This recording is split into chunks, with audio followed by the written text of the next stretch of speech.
isya, sholat tarawih, dan insya Allah nanti dilanjutkan dengan sholat witir secara berjamaah. Perlu kita syukuri. Semoga dengan kita bersyukur, kita berterima kasih kepada Allah, Allah nambah memberikan kepada kita tambah sehat lagi, tambah semangat lagi, tambah kuat keimanan kita dan ketakwaan kita kepada Allah Subhanahu wa Ta'ala. Sebagaimana firman-Nya, la in syakartum la azidannakum. Jika engkau mau bersyukur, maka sungguh Allah akan memberikan tambahan atas nikmat yang telah diberikan kepada kita. Kedua kalinya sholawat dan salam semoga tetap tercurahkan kepada baginda Rasul Muhammad Sallallahu Alaihi Wasallam yang telah menunjukkan kita semuanya dari hal-hal yang tidak berkenan menuju hal yang berkenan yang diridhoi oleh Allah Subhanahu Wa Taala. Para bapak, para ibu jamaah musholat Darussalam rahimakumullah, sedikit saya akan menguraikan asbabun nuzul. Asbabun nuzul itu adalah sebab-sebab turunnya ayat Al-Quran. Tapi pada hari ini akan saya uraikan sedikit tentang sebab turunnya ayat tentang puasa, yaitu mulai dari surat Al-Baqarah ayat 183 sampai Al-Baqarah ayat 187. Ya, yang tadi pada saat saya imami sudah saya bacakan, ya ayyuhalladzina amanu kutiba alaikumusiyam dan seterusnya. Di situ ada kurang lebih 3 riwayat. Kalau di dalam kitab Rawaiyah Bayat Tafsir Ayatul Ahkam karya Profesor Dr. Ali As-Sabuni, itu dijelaskan di situ ada 4 riwayat, tapi saya sampaikan di sini 3 riwayat. Riwayat yang pertama itu adalah diriwayatkan oleh Mu'adz bin Jabal bahwa dulu tatkala Rasulullah SAW hijrah ke kota Madinah. Jadi hijrah ke kota Madinah dari kota Mekah ke Madinah, sampai di Madinah melihat orang-orang Yahudi pada berpuasa. Lalu Rasulullah bertanya, kenapa orang Yahudi itu berpuasa? Ternyata mereka menjawab bahwasanya mereka itu berpuasa karena hari itu adalah hari Asyura, yaitu pada tanggal 10 ya Asyura. Pada saat itu mereka berpuasa karena mensyukuri atas nikmat Allah yang berupa selamatnya Nabi Musa dari kejaran Fir'aun. Jadi Rasulullah 1 tahun hijriah pertama kali itu berpuasa pada tanggal 10, ya. Pada tanggal 10 itu atau kita namakan bulan Muharram kalau bahasa Arabnya, kalau bahasa Indonesia bulan Syuro tanggal 10 itu Rasulullah puasa. Di samping itu Rasulullah juga puasa setiap bulannya ini 3 hari yang disebut dengan Shaumu Yaumul Din, yaitu puasa pada bulan tanggal 13, 14, sama 15. Puasa itu yang dilakukan oleh Rasulullah.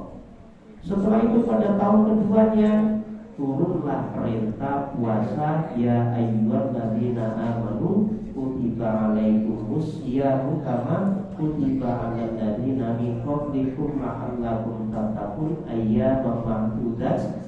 Faman kana minkum maridan aw ala safarin fa iddatun min ayyamin ukhra. Ya, yang itu artinya adalah telah diwajibkan kepada orang-orang mukmin itu untuk berpuasa sebagaimana diwajibkan kepada orang-orang sebelum orang mukmin ini.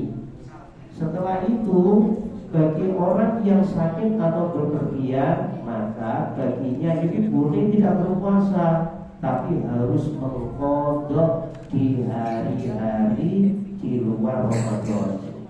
Lalu ada ayat lagi, wa 'alal ladzina yutiquna fidyatun ta'am miskin. Tapi kalau ada orang yang tidak mau berpuasa, boleh-boleh saja, tidak apa-apa.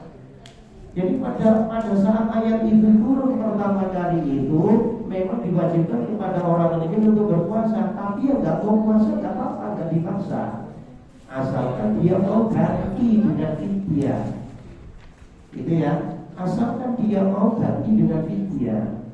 Jadi gak apa-apa kalau gak puasa. Wa 'alal ladzina yutiqunahu fidyatun ta'amu miskin. Gak apa-apa kamu gak puasa, tapi kamu harus ganti membayar fidyah, kasihkan kepada orang fakir miskin. Setelah itu ada lagi riwayat dari Salamah bin Ahmad.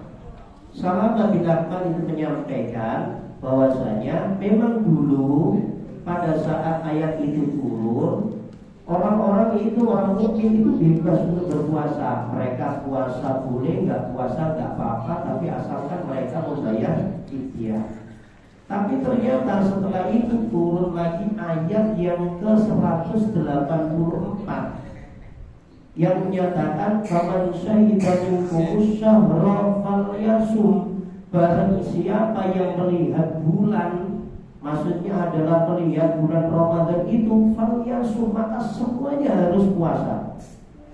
Gak ada pilihan lagi, yang tidak mau puasa bayar fidyah sudah gak ada. Jadi isi daripada wa 'alal ladzina yutiquna fidyatun ta'amu miskin itu isinya dihapus oleh ayat yang nomor 100, ayat yang ke-184, faman syahida minkumus syahra falyasum. Ini namanya adalah nasikh mansukh, ya, dihapus oleh itu. Sehingga apa? Sehingga untuk orang Islam pada saat itu sudah tidak ada pilihan lagi antara puasa atau membayar fidyah. Semuanya wajib puasa, kecuali bagi orang yang sakit ataupun orang yang bepergian, maka dia itu harus mengganti di luar bulan Ramadan. Boleh rukhsah tapi mengganti bulan Ramadan. Selanjutnya ada lagi juga asbabun nuzul yang diriwayatkan oleh Imam Bukhari dari Barra bin Azib. Ya, Barra bin Azib di situ menjelaskan bahwasanya dulu pada saat perintah puasa itu, orang laki-laki itu waktu untuk berbukanya itu hanya mulai maghrib sampai isya saja. Setelah itu kembali puasa lagi. Jadi setelah isya itu kembali puasa lagi nanti sampai tembus maghrib lagi. Jadi puasanya model seperti itu. Lalu ada seorang sahabat yang bernama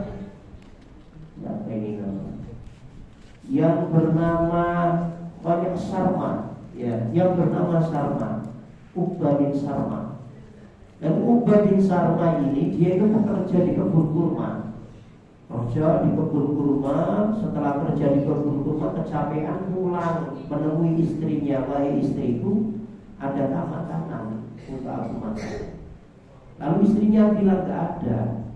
Setelah istrinya gak ada, saya akan carikan dulu makanannya. Setelah istrinya mencarikan makanan, ternyata ya Uqbah bin Sarma ini ketiduran. Waktu buka puasa dia ketiduran. Karena ketiduran otomatis waktu buka puasanya sudah habis. Karena waktu buka puasanya sudah habis, dia harus puasa lagi. Jadi puasanya itu hampir 2 hari 2 malam. Tapi baru sehari lalu 2 malam setengah hari. Berarti berapa itu? 1 hari setengah. Ya, 1 hari setengah itu Uqbah ini pingsan. Setelah pingsan disampaikan kepada Rasulullah, ya Rasul, Uqbah seperti ini, kejadiannya seperti ini.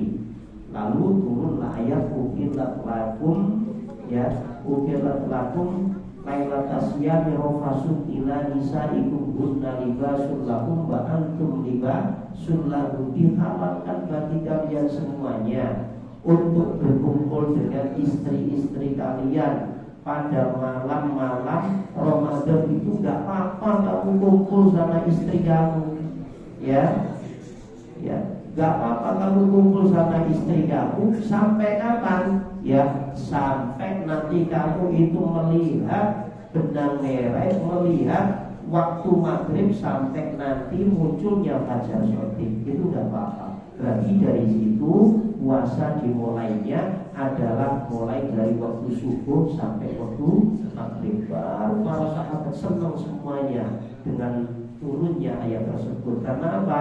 Karena satu, mereka sudah gak kuat untuk menahan nafsu yang berkumpul dengan istrinya selama Ramadan.